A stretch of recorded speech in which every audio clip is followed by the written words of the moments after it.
people to leave their homes. It's a huge number.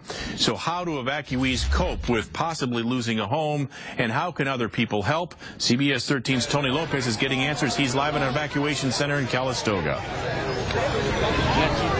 Well, let's start with the donations, Sam. I'm at the donation table. One of them, as you can see, they've been pouring in since this evacuation center was open.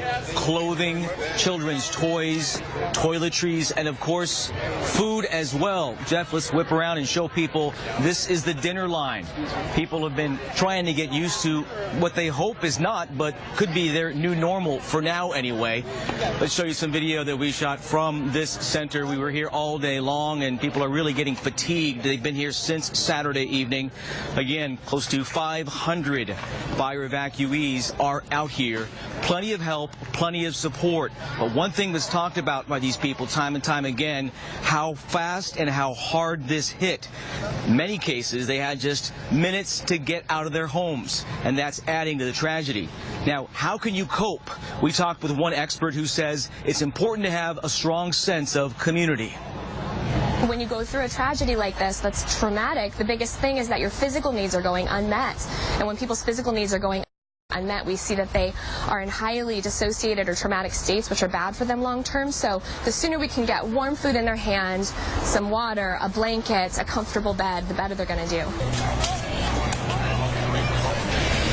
There is no shortage of care out here. This is a live look at the wellness tent. We'll keep our distance so they could feel relaxed, but they're giving out free massages to start that healing process, because of course it's not just mental. They want to have their whole physical being in a much more peaceful state as well. One piece of good news, Sam, I want to pass along to you.